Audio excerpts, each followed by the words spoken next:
Howdy! Welcome to episode 29 of the See-Through podcast, which is a podcast that creates transparency on disabilities and the champions with them. I'm the host, Lance Johnson, and I live, create, and podcast in Brooklyn, New York with a vision impairment called retinitis pigmentosa. Man, I haven't used howdy as my intro word for a while, but I found it quite fitting today as my guest is based in Austin, Texas. My guest today is Virginia Rose, who is the founder and president of Birdability. So what is Birdability? Based off the name, you might have guessed it, but Birdability is an inclusive birding community. And here's what they do. Birdability works to ensure the birding community and the outdoors are welcoming, inclusive, safe, and accessible for everybody. Birdability focuses on people with mobility challenges, blindness or low vision, chronic illness, intellectual or developmental disabilities, mental illness, deaf or hard of hearing, or other health concerns. Basically everyone. Sounds super cool, right? And I'll be honest, Virginia kind of sold me on birding. I won't spoil what convincing things she said, as you'll have to listen to the episode yourself. But apparently a lot of people have been sold on birding, as it's the fastest growing outdoor recreational activity in the nation. I had no idea. And who knows, maybe we'll all pick up birding after this episode. So with all that birding hype, let's not waste any more time on this intro. But before my conversation with Virginia Rose plays out, you all know I have to remind everyone to follow or subscribe to the podcast on whichever platform you're listening on. And definitely make sure to follow the podcast on social media. The handle is @SeeThroughPod, and that covers Instagram, Twitter, and TikTok. Okay, I think the intro is officially done. Let's jump into it. Here's episode 29 with Virginia Rose.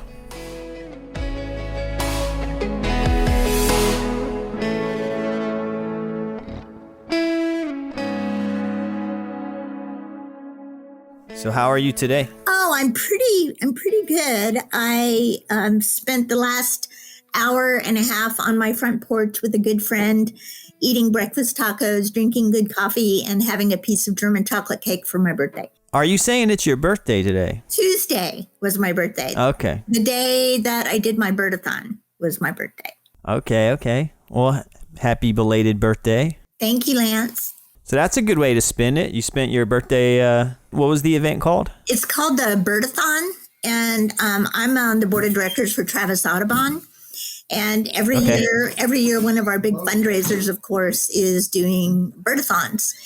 And I always do, well, actually, I started doing the birdathons about 4 years ago. And I have my own birdathon, and I go to 5 to 7 accessible parks in one day. I bird dawn to dusk and go to as many parks as I can by myself. And I'm determined to go alone to make the point that a park isn't accessible unless you can go alone. Okay. That's a very fair point. Right? Yeah. It was always a lot of fun. This time I went to a couple of different parks that I hadn't seen in a while. And, you know, it's always an adventure for me in the wheelchair to see what I can and cannot do. And part of what I've always believed about birding with a mobility challenge is that you won't know until you go. And that sounds a little bit cheesy, but that is exactly how it feels. And it's where so much of my empowerment, I think, comes from, is being willing to go to a place where I've never been before and see how much of it I can do.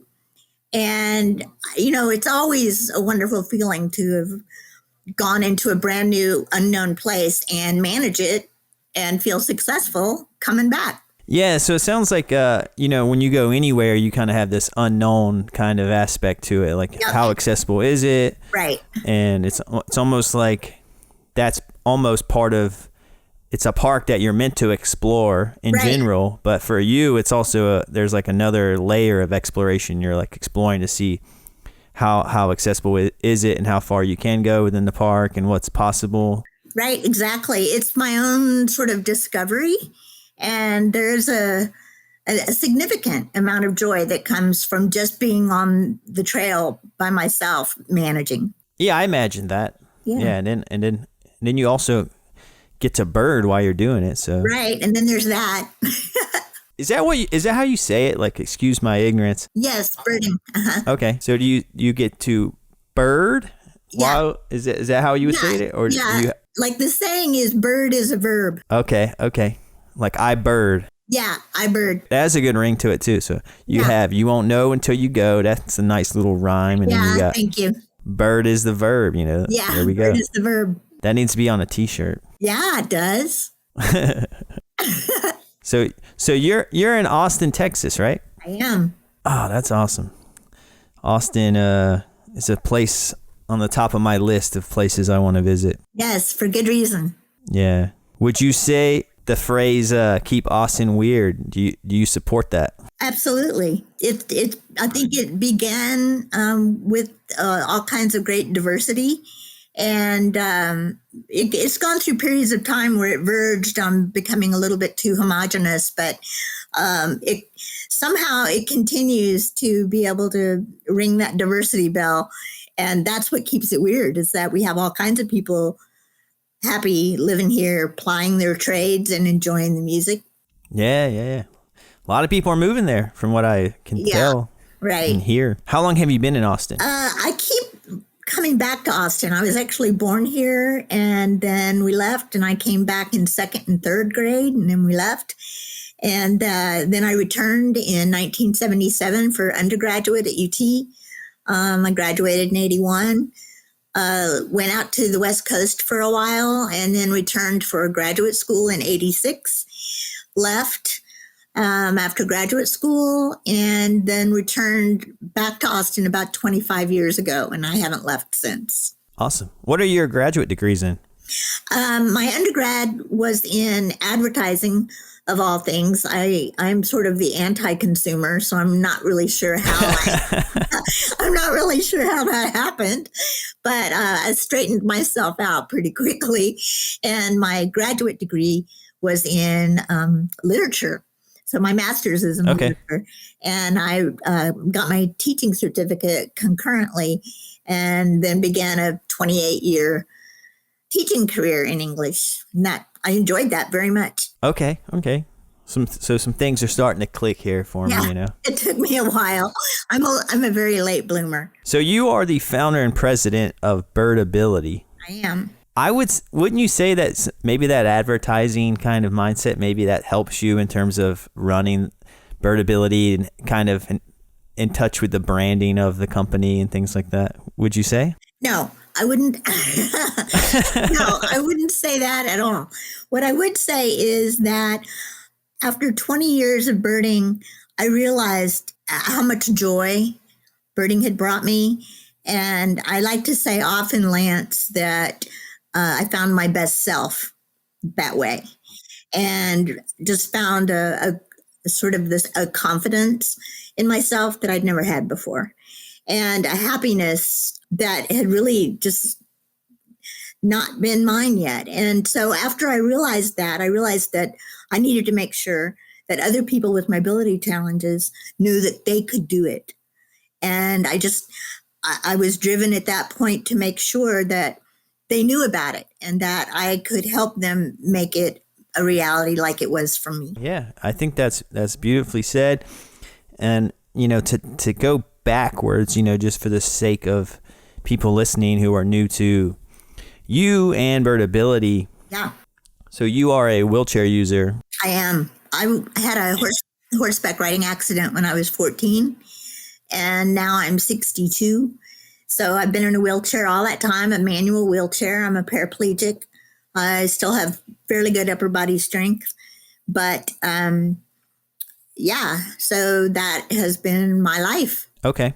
So 14 years old, and it was a horseback riding. Right. So you were kind of always out in nature, it sounds like.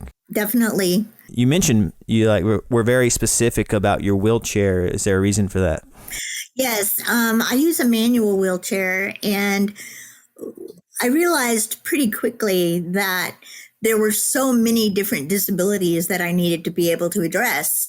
And realizing, of course, I can't address all of those. I only know my particular experience as a paraplegic.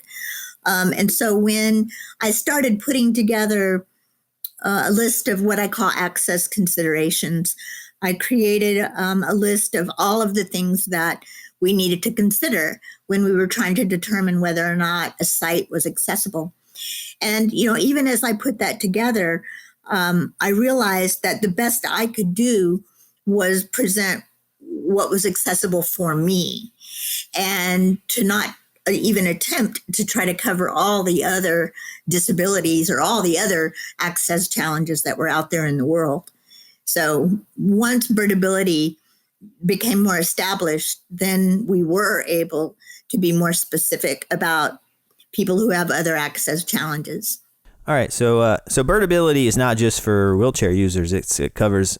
It's very open and accessible for a variety of disabilities. Can you kind of tell everyone about Birdability and the goals of Birdability? That's kind of a like fumbling on it. Birdability. Yeah. Right.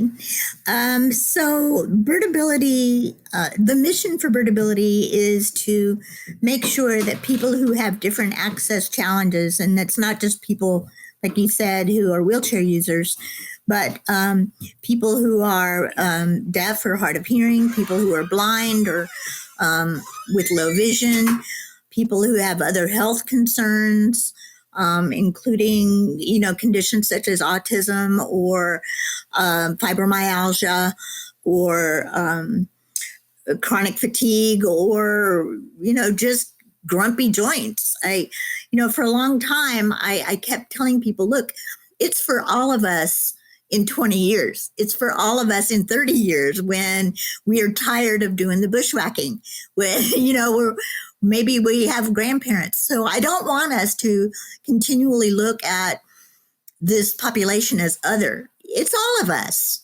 eventually. And that should make it more relevant than ever. And so when we're talking about helping making these places accessible, we're talking about signage. We're talking about Braille. We're talking about audible signage. We're talking about benches for people who need to rest every eighth of a mile.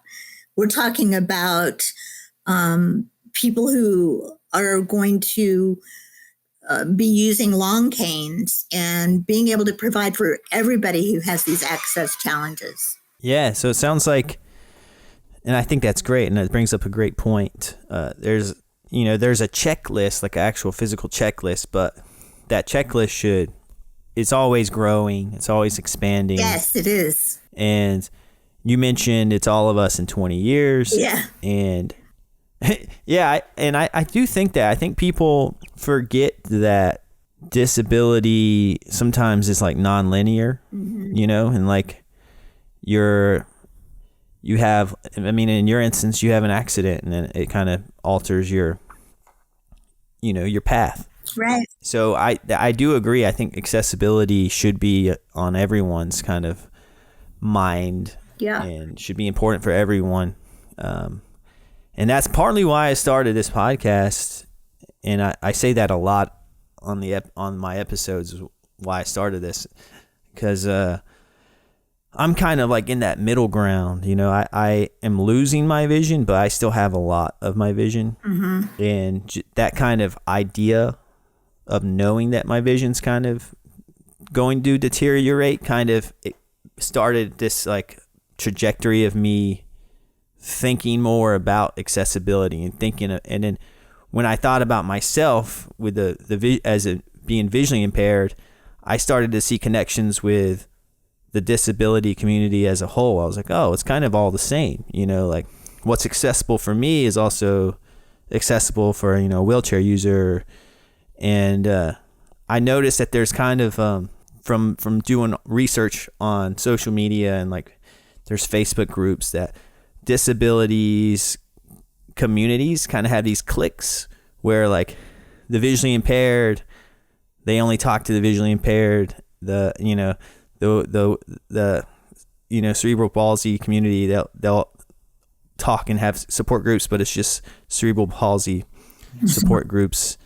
And where I think, like kind of like what you said, there's more of a connection than you would imagine. And that's part of my goal with this podcast, is to kind of just get everyone on the same page, and to think about the word would be intersectionality of it all. Right. Mm-hmm. Do you have any thoughts on that? Yeah, I do actually have two thoughts. First, I would say that it is so true that the things that make a trail or a site or a building accessible make it accessible for everybody. So in so many more ways than you would ever imagine. I mean, of course, walking people want to use the biggest bathroom. Of course, walking people want to use the ramps instead of the steps if they have dodgy knees. And of course, when we make something accessible for different populations, other populations are going to find it more user-friendly.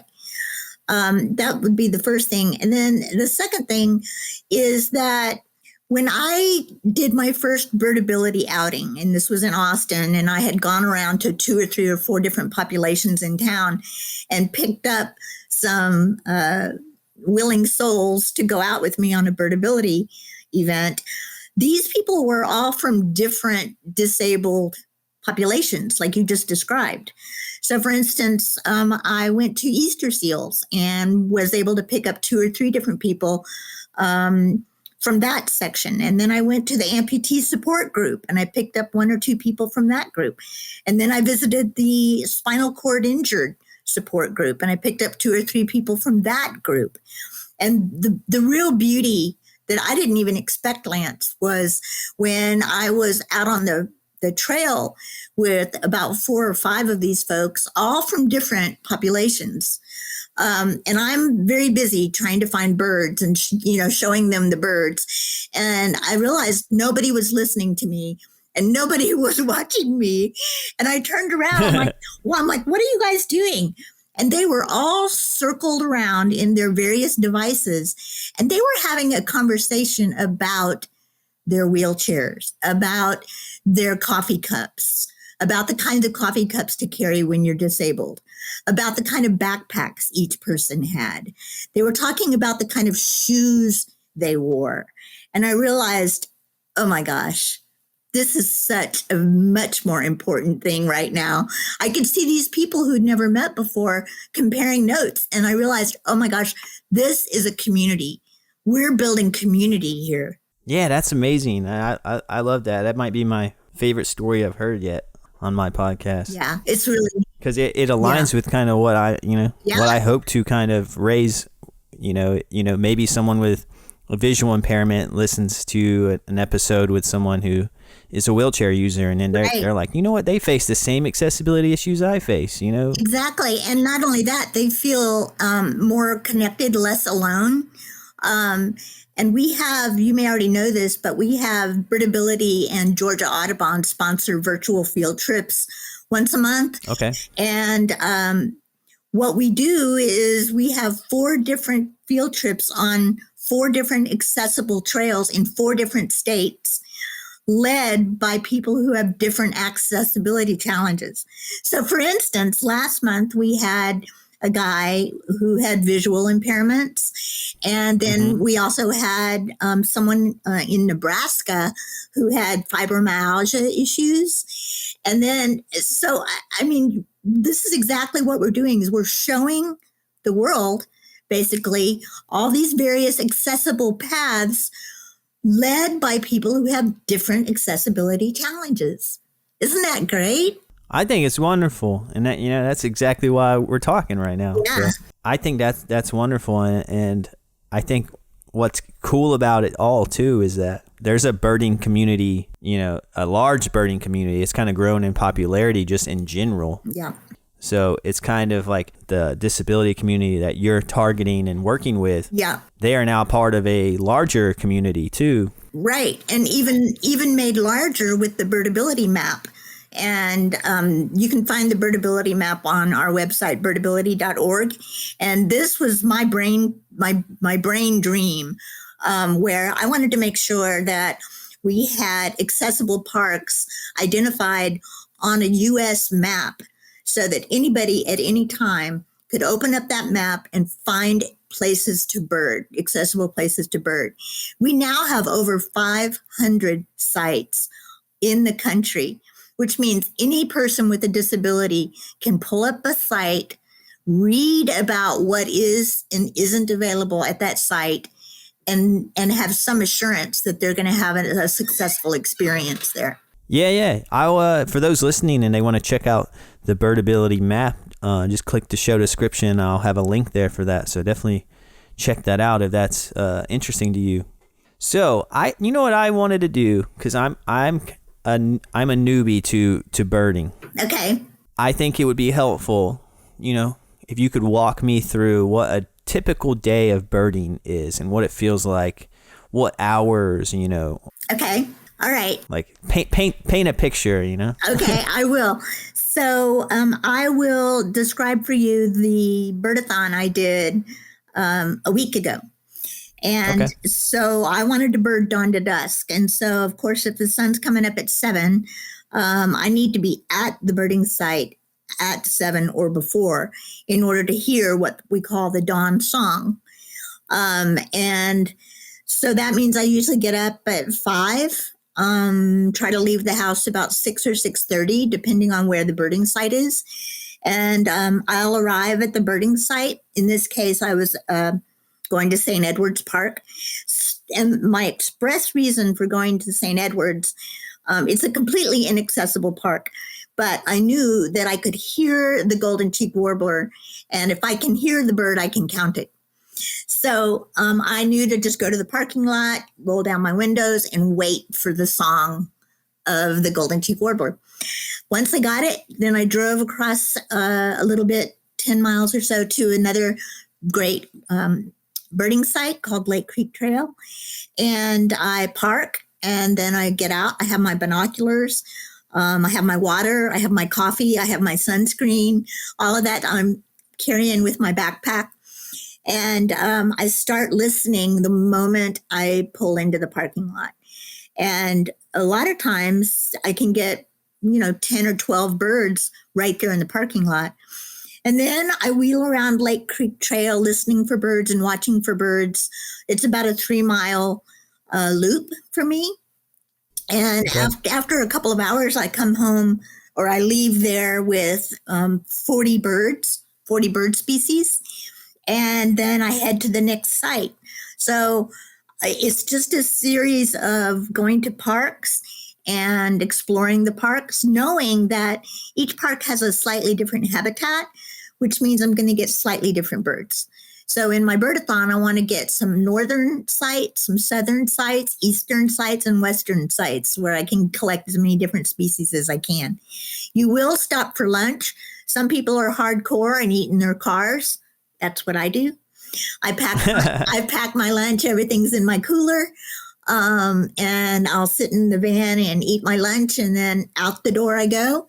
And I'll bird again for another 1 or 2 hours, depending on the size of the site and how good the birding is. So I did that all day long. And my last stop was at 7:45 at night. And by then I was bleary-eyed, I will admit it. But it's a wonderful way to be outside all day. It's immensely satisfying to be testing your skills, your birding skills, and to just know that you're outside doing something healthy and constructive that brings you so much joy. It's like, why would you not want to do this? This is so much fun. Okay, yeah. It does sound fun. And how many species did you see on your birdathon? I saw 60 species on my birdathon, which is really a very average to low number, but it's not the point. For me, the point is to bird all day by myself in a wheelchair and come home happy. Yeah. And it sounds like mission accomplished. Yeah. Oh yeah, it was good. Yeah, an interesting fact about me, I definitely wanted to bring this up, and I didn't know when to bring it up. But for whatever reason, I feel like now's the time. But my middle name is Kestrel. I saw that. And my dad named me that, gave me that middle name because he was working at the Carolina Raptor Center in Huntersville, North Carolina, which is, I'm from North Carolina. Yeah. That was his favorite bird of prey there around the time I was born. And he kind of just gave me that middle name, which I love. Oh my gosh. When I was younger, I kind of didn't understand it. I was like, okay, yeah, sure. But now I like embrace it, and it's like my email address. It's like a lot of people think it's my last name because I kind of just everything attached to my name is Lance Kestrel, but right. My name, but no, it's a great middle name. I love it. Yeah, he tells me stories like he used to like feed dead mice and things like that, and you feed them to the birds, and the goal of that place was to rehabilitate like injured birds of prey, and then they would release them, and if they weren't like fully back to, I guess, 100% physicality, then they would keep them there. Yeah. As kind of like a ambassadors. Yeah, exactly. Mm-hmm. But yeah, that's that story. Yeah, that's neat. That's really neat. Do you have a favorite bird? I don't really, and I keep trying to. I keep trying to have a favorite bird, but I feel like every single the bird that I'm seeing right now is the most beautiful bird. It's my favorite. It's like that's the one right there until the next guy pops into my view, and then he's I will say I'm partial to warblers. I love watching them. They are so fast and so spectacularly colored. And when you consider their migration and the ways in which they fly over the Gulf of Mexico, and then they're exhausted, and you see them resting and then eating and sleeping like right there in front of you. It's sort of a wonderful mystery that I feel like I'm getting to witness. I feel that way about every day when I'm birding. And this is what I would tell my participants at the field trips that I led too. I would say part of the beauty of birding is you don't know what you're going to see that day. There's a mystery every single day. And the things that you see that day, you couldn't even imagine that that's what you would see. And to me, that's, you could miss that. People miss those mysteries. I remember telling my students, you guys, there's all these birds right now. They're all migrating. And my students would say, Miss Rose, isn't it cool that those birds they must know that you want to see them. And so they kind of gravitate to your yard. I'm like, no, they're in your yard. They're in your yard too. And they're like, they're what? And I'm like, yeah, all this time you didn't know they were there. And they are. That's the mystery you miss out on if you're not watching. Yeah, it sounds like birding could, from entry-level hobby to you could become completely obsessed with it because you're learning all these different species. You're learning maybe their migration patterns, where to see them, when to see them. Yes. Male versus female. Right. It's lifelong learning. That's what it is. And I think that's one of the things that's so enchanting for me. It's like, who doesn't want a lifelong learning possibility? Like, that's just, people are jonesing for that. And you have it with birding. Okay. Well, you heard it, everyone, right there. If you're looking for a lifelong interest, birding's for you. It is. Okay, so I'm going to get a little bit selfish here. Okay. Because, I'm coming from the perspective as someone who, my peripheral vision is kind of not the best, and it's just going to get worse. So how birding seems like such a visual thing. How does someone who's visually impaired go birding? Well, you would not believe the technological advances that have been made for people who are going to be reliant on their ears to be birders. And they have these fantastic microphones set up for you wherever, like, for instance, we have a Birdability captain who is blind, and he has microphones set up all over the outsides of his house. And he birds all day by identifying birdsong. And in fact, this is what I love about birdsong is it is the definitive diagnostic way to ID a bird. More than visual. What you're saying is like hearing the bird and the sounds. And yes. That's a more airtight way to identify a bird than visually seeing them. Absolutely. And so when you think of it that way, then you realize I just want to focus on the audio, and in fact, really good birding teachers will take you out in the field and tell you to leave your binoculars at home. And that forces you to start working on your bird songs. And in a way, because we so default to our vision that we're really sort of shortchanging our ability to ID a bird by sound. It's very possible. It's very rewarding. Yeah. The only thing I can relate to with that, and personally, is recently I was looking up. I just had the curiosity. I wanted to know what a bald eagle sounded like. Yeah. Because in like commercials and like movies, like the eagle sound is like this like caw, and it's like echoes through the mountains, and it's like it's a scream. But when I listened to the bald eagle, I was like, that's not the sound I was expecting. No. And it's actually more like the red-tailed hawk is more of the sound that you kind of imagine in your head. Exactly. And I had to figure that out because there's when I take my dog out, there's like a baseball field in my neighborhood. Yeah. And every now and then I see a red-tailed hawk out there sitting on the fence. And I hear it usually before I see it. Yes. And that's the real mark to me of a birder is you hear the bird. 9 times out of 10, you're going to hear the bird before you see it. And once you become more accustomed to using bird vocalizations, you wonder, how in the world did I ever try to bird without listening? How did I ever do that? Just hoping for a vision. It changes you once you realize the importance of the bird song. Yeah. So let's move to the next step. So say you hear the bird, you identify it. Yeah. That's a success, right? Yes, it is. But you wouldn't want to rush off. I think what we're realizing about being a good birder is that it's not really a question of just racing from bird to bird to bird. It's the idea of really learning about bird behavior and habitat and interactions, listening to the bird interact with other birds. All of these things are what help you know the bird more fully in a more holistic way, is to spend some time with the bird and learn how it interacts. It's fascinating. Yeah, that is fascinating. Like, have you heard about the mobbing behavior? I'll bet you've witnessed it.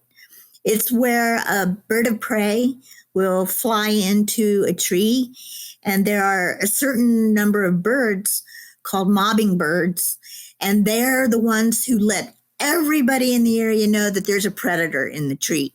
And squawking, the blue jays go crazy, the chickadees join in, the titmice join in, the cardinals, if there are some yellow rump warblers, they'll chip in, and you'll get just this cacophony of birds mobbing the heck out of the predator. And it may be a cat, and it may be a snake, and it may be a hawk, but all of those bird songs are telling you something. Does that sound they're making, is it different? Yes, you can tell it's you can tell it's mobbing. Okay, you can tell it's like warning. Yes, you can tell it. Versus like singing and happy. Yes, exactly. So, all right, I'm showing my lack of knowledge on this. Go ahead. When birds sing, like it's described as singing, but like obviously birds aren't just out in the trees just like yodeling and like for fun and like making melodies because they like the sound of it. Why are they making these sounds? They are establishing territory, and so they will decide what part of that forest they're going to claim as their own, and they will fly around the parameters of that territory singing to make sure that the other males know that that's their spot. And a lot of the time, it's like the stereotypical way of thinking about it is early morning. Mm-hmm. Is that true? I think there's something else going on in Dawn Song, but I don't know what it is, Lance. It's beautiful. And just sitting and listening to it is a magnificent experience. It's called Dawn Song. Dawn Song. Or they also call it Dawn Chorus. And that's when the sun's rising and you hear birds. Yes. Are they waking up or, yes. They're waking up and they're vocalizing like crazy all at the same time. And it's just something to behold. Is there a dusk song? That's a great question. I don't think so. Although I think a lot of people would say that Northern Cardinals and the Northern Mockingbird is very vocal at about that time. Yeah, I'm familiar with cardinals. They're the state bird of North Carolina. Oh, yeah. Gorgeous. Yeah, and I see them all the time. My parents have quite a few bird feeders around in the yard. Oh, good. Yeah, and their big ones are the hummingbird feeders, And sometimes they'll be right outside the window. My grandparents also had bird feeders, so I kind of grew up with like bird feeders around and kind of people around me saying, "Oh, look, the hummingbird's here," the bluebird's here, the cardinal's here. Mm-hmm. So, and then and my dad, he has a fascination with birds, so he had a few books like I don't know what they're called, but they're basically identification books with like field guides. Probably, yeah, field guide. He had a bunch of field guides, right? And I would flip through that as a kid. Yeah, I think that has to do with some of our later interests. My family too we had field guides all over the house. And it was like insects field guides and rocks and stars and trees and wildflowers and birds. And, I have an awful lot of friends who ask me, why do you feel like you have to identify everything you see? I'm like, I think it's because I was raised in a family where that's what you did. And if you didn't want to identify something, there was something wrong with you. Yeah. I do it all the time. The main thing I do it with, just because, I live in New York City, there's not much wildlife around. But I see a bunch. I'm always identifying dogs, and my wife is like, "How do you know what that dog breed is?" Yeah. It's like, why wouldn't you want to figure that out? And it is true because, again, my dad had and my brother both. They at one point in time had these books of dog breeds that I would flip through, and you'd read about the breed and what their character traits are and personality traits are. And I thought it was normal, but I guess it's not. No, I don't know if it's normal or not. I think it might qualify as part of the nerd syndrome. Yeah. And I remember I didn't come to birding until I was in my early 40s. And I found a seminar about birds on a Friday night. So that was going to be my big night, right? And so I go to the seminar, and I was so fascinated by the seminar that as I wheeled out of the church and into my car, I called my mom and I just said, "Mom, why didn't you tell me I was a nerd? My life would have been so much easier." Do you know what I mean by that? I know what you mean. Yeah. I feel like I'm I consider myself a nerd, but I think I try to like put on a show as if I'm not. Right. I used to work really hard, tongue in cheek, with my students, making sure they knew that birders were cool. And I'm like, this is not an oxymoron. Let me help you understand how cool birders are. And anyway, it is cool though. That's the thing. It is cool. And cool is subjective, Yeah. I remember telling them, so we see a Swainson's hawk, right? But really cool birders don't use that word Swainson's hawk. They call it a Swainy. And when you see a broadwing, they don't call it a broadwing. They call it a broadie, because that's how cool we are. So the kids are like, okay. So there's slang for different birds. Oh, yeah. What would you classify as like the funniest slang term for a bird? Well, there's something called the American Bird Code. So, for instance, we'll use your state bird. The bird is northern cardinal, right? So the ABA code for the cardinal would be the first two letters of the first word and the first two letters of the second word. So that would be NOCA. Okay. And so if you're really cool, then you can just say, oh, yeah, I had a couple Nokas this morning. Oh, okay. So, okay. So what would the American kestrel be? Well, you tell me. All right. So would it be AMCA? It would. Excellent. All right.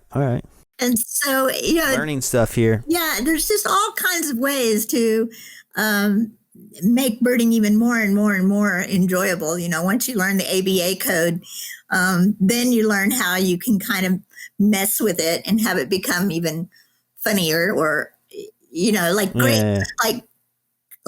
Eastern Phoebe. How would you pronounce the ABA code for Eastern Phoebe? Eastern Phoebe would be EAPH. So we would pronounce it If we would say. Okay. so when we're out birding and we see an Eastern Phoebe, we don't say, look, there's an Eastern Phoebe. We'll look at each other and go, Eve. Eve. Okay. I know it's intolerable at some point. Yeah, you take someone out for the first time and they're going to think that something really scientific's going on. Yeah. No, that's cool. So there's like lingo. Yeah. It sounds like a lifestyle. It's more than a hobby. Would you agree with that? I think I would agree with that. You find yourself wanting more and more to be outside looking at birds. And so there's never a reason for you to have nothing to do. You're outside looking at birds, and especially during migration, because you're going to get all these birds heading north or heading south you ordinarily would not see in your town. And so everybody is out and they're all reporting what they see on a really wonderful app called eBird. Have you heard of it? I have not. So it's a way for us to log our sightings. So people all over the country and probably all over the world log their sightings. And it all goes through Cornell. And so it's a wonderful resource. It's like you can see what birds are where at any place in the world at any time. Okay. And so you start honing your skills with eBird. You start honing your skills, of course, with vocalizations. You start honing your skills with where to go and what time and when, like you already said. So, it does become a lifestyle, and it never gets old. Every day's a new day, birding. Yeah, I mean, I would imagine so, because how many different species are there? Hundreds and hundreds and hundreds. I mean, right. And then there's county birders. And so what that means is they go from county to county to county in a state, getting as many birds in each county as they can. They're called county listers. Sheesh. All right. Is birding more popular anywhere else? Is it the most popular in America, or do you know of another country that's really into it? I don't know, unfortunately. I'm just curious. Yeah. Okay, all right. So that leads me to my next point. We've kind of brought up little snippets here and there so far. So say you're listening and you're like, man, birding sounds like a great time. Yeah. I want to get involved. Yes. What advice would you recommend to someone who wants to get involved in birding? Well, I'm glad you asked that, because especially in the last few years, when we're talking about trying to be more inclusive with birding, we want to broaden the scope of what birding really means. And so we're using a little different language when we talk about birding. People can bird from their living room. People can bird from their backyard. People can bird without binoculars. We just want to broaden the idea of what it is so that it's more accessible to everybody. I would say also that birding is something you can do by car. You can bird in a parking lot. You can bird graveyards only. There's so many ways in which you can bird. I think the first thing I would You said graveyards? Yes. Cemeteries are great places to bird because those trees are old and established. And the birds have been visiting those trees for a long, long time. Interesting. Yeah. And I guess there's not a lot of people out there either. Right. Well, there are people there, but anyway, so I think the first thing I would do if I decided I was interested in birding is I would find the local Audubon chapter. And I would call them up or check out their website. They're always welcoming new members and they have these wonderful programs and general meetings and classes galore. So you can sign up for a beginning bird class. You can sign up for field trips. I lead a Birdability field trip every month, and anybody can come along. All you have to do is register, especially during COVID. Of course, we couldn't lead field trips for the last year, but there are ways for you to join these birding communities. And then once you join them, you will just want to go on all of the field trips and take all of the classes like I did. And then you find yourself in positions of leadership within that chapter. I led beginning bird walks for 7 years, and now I'm on the board. So that's what I mean too by birding communities. These Audubon chapters are just strongholds for building these kinds of conservation communities and with like-minded people who are so very interested in helping people get out and love nature. Yeah, I agree. And speaking of Audubon, I was doing some research before our conversation, and then apparently there's an Audubon Center in Prospect Park here in Brooklyn. So I'll have to check it out for myself. Yeah, they have Audubon walks in Central Park, I think, every Saturday. Oh, really? Yeah. Yeah, because, when you think of New York City, you don't really think of bird watching. Right, and we want to make sure that people who are just starting to bird don't feel intimidated and don't feel like they have to show up with a set of binoculars, because Audubon chapter field trip leaders always have loners. And I always have loaner binoculars with me. And we want to just make sure that nobody is feeling left out, that nobody is feeling excluded, that anybody and everybody is welcome in these Audubon field trips and classes. Well, you heard it there. Yeah. Take Virginia's word for it. Right. I believe you. Thank you. And if people wanted to check out Birdability, what's the URL? Let's see. So birdability.org. Perfect. And as always, I'll have a link in the show description. Click that. Also, I'll have a link, as we mentioned earlier, to the Birdability map. Can I add one other thing? Is about 3 years ago, when I first presented the idea of Birdability into the world, people from all over the country were reaching out to me via email and interested in replicating what I had done in Austin in their locations. And so we'd have these wonderful hour-long conversations, very personable, very poignant conversations. Most of these folks had some disability, but not all. And I designated all of them Birdability captains. And at that point, my wish for them was to go forward as your passion dictates. And that means participate according to your whims and your passions. And these are the steps you can take to make it happen. That's on our website, the steps you can take to make it happen in your location. Also, we have a wonderful group of Birdability captains now, almost 40 Birdability captains, covering over 20 states and Toronto and Costa Rica. So, I mean, it's a whole nother wonderful network, Lance, that's come out of it. The right kinds of people are coming to us, and that's just a gift. That's awesome. I'm glad to hear it's growing. Yeah. I think at the most fundamental part of it, like the most fundamental benefit of it, is getting people outside. Yes. Yes. And people with mobility challenges and other access challenges meeting other people, like you said earlier. How cool is that? Yeah, I completely agree. Yeah, so it sounds like there's a lot of information to kind of take in on your website if you really want to get involved. That's awesome to know. I did some research before we talked, and I found a quote And that quote is, "No one can predict what an individual with an accessibility challenge can or cannot do." Right. I love that quote because it's like, I think people like to box in their own ideas of what's possible and what's not possible. And I think it varies from person to person. There's like this giant spectrum of issues or, conditions or symptoms. And I love that quote. And I think that ties in great with what Birdability is doing in terms of letting everyone get involved in the birding community. But like going back a little bit, you mentioned you were your best self when you were in nature. Yeah. What advice would you give to the disability community to help them find, their best self? I think I would just say that encountering nature on your own terms, but in a safe way, is empowering. It's the most amazing company you'll ever have.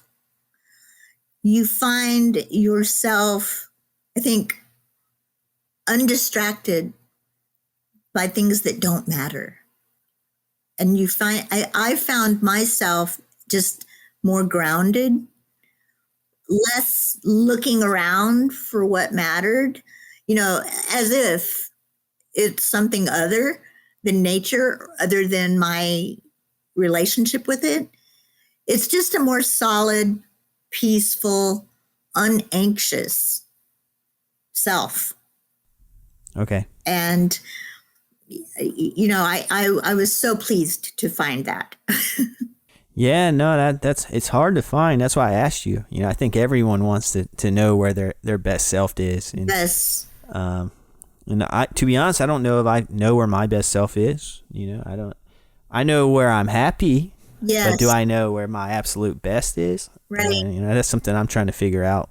So from what I can take from your advice is, place where it's your best self is something you do that makes you feel like yourself and just makes you feel more grounded, healthy, peaceful. Those are all great things. And maybe birding is that for people listening. They just don't know it yet. I think it is, on a lot of the birding events that I led, I remember people coming up to me and asking me in sort of the sweetest way, like, what is it that is so great about birding? I mean, they were feeling it, but they wanted me to help them identify what it was. And I told them, I think it forces us to be in the present. When you're birding, you are listening, you are watching, you are paying attention. So you are so focused in that moment that nothing else is entering your world. There's not all the problems from yesterday. There's not all the worries about tomorrow. You're just there in the moment, experiencing yourself, your senses, and your relationship to nature. And it is a very peaceful, healing thing. Beautifully said. I have nothing to add to that. I wanted to say one other quick thing about the quote. I remember saying to people, no one can tell you what you can or cannot do. You won't even know until you go. And that's the whole point. I mean, that quote is taken on some different language, but the point is the same, which is, don't tell yourself whether or not you can do a thing until you get in there and figure that out. And don't let anyone try to tell you that you can or cannot do it. Nobody knows. So I agree with that. I feel that so strongly. And I just think that's an important little gem to carry around with yourself, whether you're birding or anything at all you're doing. I think we're so quick at telling ourselves no on something instead of telling ourselves, go figure it out. Go see if you can do it. Always focusing on the can instead of on the cannot.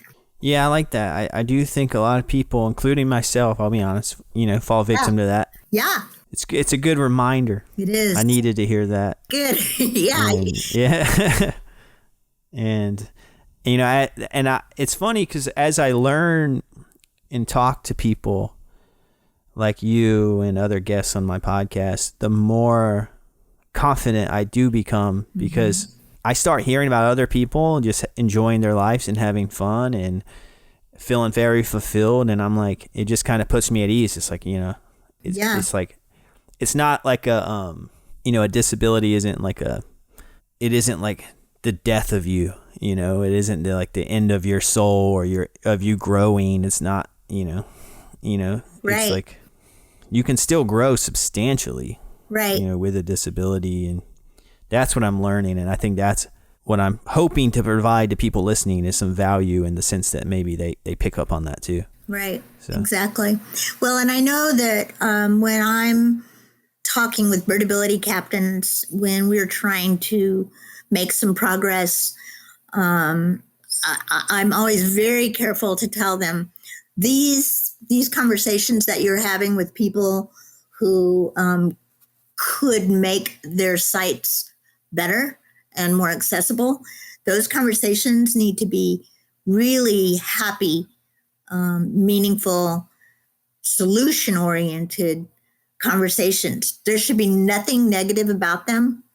There should be no judgment. There should be only positive improvement vibes. So for instance, when I go to a park and I keep notes, as I'm working my way through the park, and then I immediately go into the visitor center and ask to speak with whomever. And I said, I just want to tell you a little bit about your park and how great it is in these ways for people who have mobility challenges. And I give them a healthy list of all the things they're doing well. And then I say, I really would love to put your site on the Birdability map, but there's one or two things that we need to work on before I can do that. And of course, they want their site on the map, right?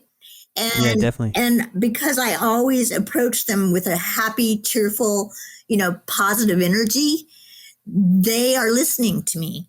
And I always start with a solution. So I may say, so I know how we can fix that 2-inch step onto the boardwalk. This is how you can do it. These are the people you can call. This is how you can get the money to do it. So they're like, whoa, what? Yay. I mean, they want people with solutions. They want to comply. I agree. You just need to be that kind of a person to help them comply. It has to be happy and inspiring. Hey, there's your marketing. Oh, there it's creeping in. Yeah.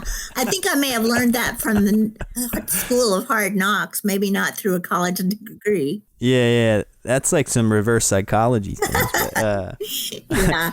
But no, I agree. I think being solution oriented is a huge like way to be. Yeah. Because in the age of social media, in the age of Twitter, I see a lot of typing, text, and tweeting.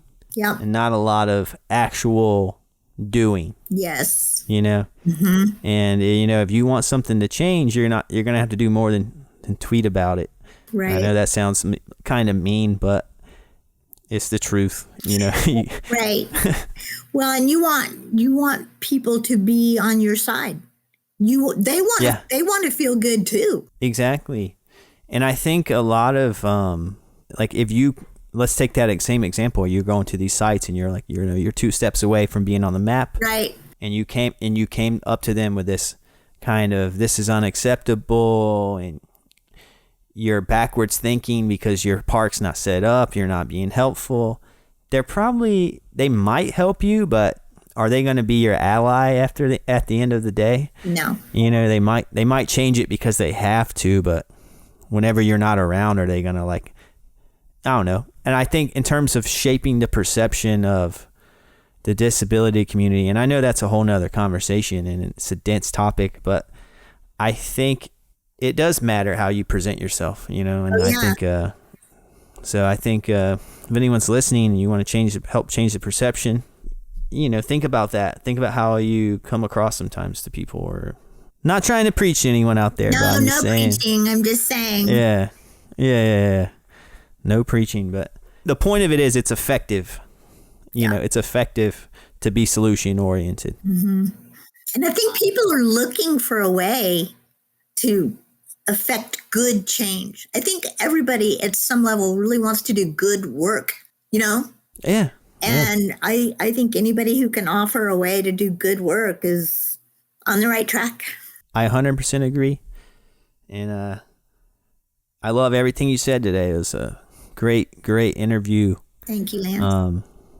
I can't wait to put this one out there. Yay. Before, I like to wrap up each of my podcast interviews with, I let my guests give like a recommendation for a nonprofit or charity or just any organization that they think should be on the disability community's radar. And I'd like to give you a chance to shout out someone or some place. Do you have anything in mind? Oh my gosh. The only one I can think of is Birdability. Boom. Anyway, that's fine. We're a brand new nonprofit. I mean, like 3 months old. And so we're just fledglings, and we're learning, how to do it and what to do. And it's such a worthy cause. We're bringing together communities from all over the country and beyond. We're doing good work. And I feel like we're so earnest, and we're helping. And this is just the tip of the iceberg. We know that we can create communities of people living healthy, happy lives. So I love my group. I love my foundation. So that would be birdability.org. Yep. Yeah, I think there's no shame in that. I was going to say I'm shameless, aren't I? Nah, no shame in that. So is there a way to support Birdability, like financially? Do you take donations or anything like that? We absolutely do. And you can see the donation button on birdability.org. But there are also several other options for how you can get involved and how you can support. So I would just invite you to explore any and all of those options. And thank you. Well, I think that covers everything, Virginia. I had a great time talking with you, and I may, have to get out there and try to experiment with some birding. Yeah. There's some parks around me.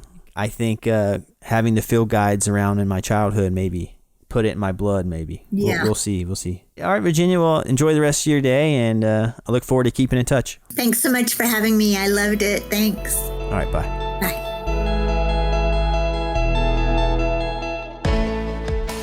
And there you have it, everyone. Episode 29. And as always, if you want to dig deeper into what Virginia and I talked about, just click the show description. I'll have a few links there that you can click on. Those links will direct you to Birdability's website and everything you need to know to get started. And again, if you haven't, give the podcast a follow on social media. The handle is @SeeThroughPod. And make sure to subscribe or follow to the podcast on whatever streaming platform you listen on. And if you want to do me a huge solid, leave a review.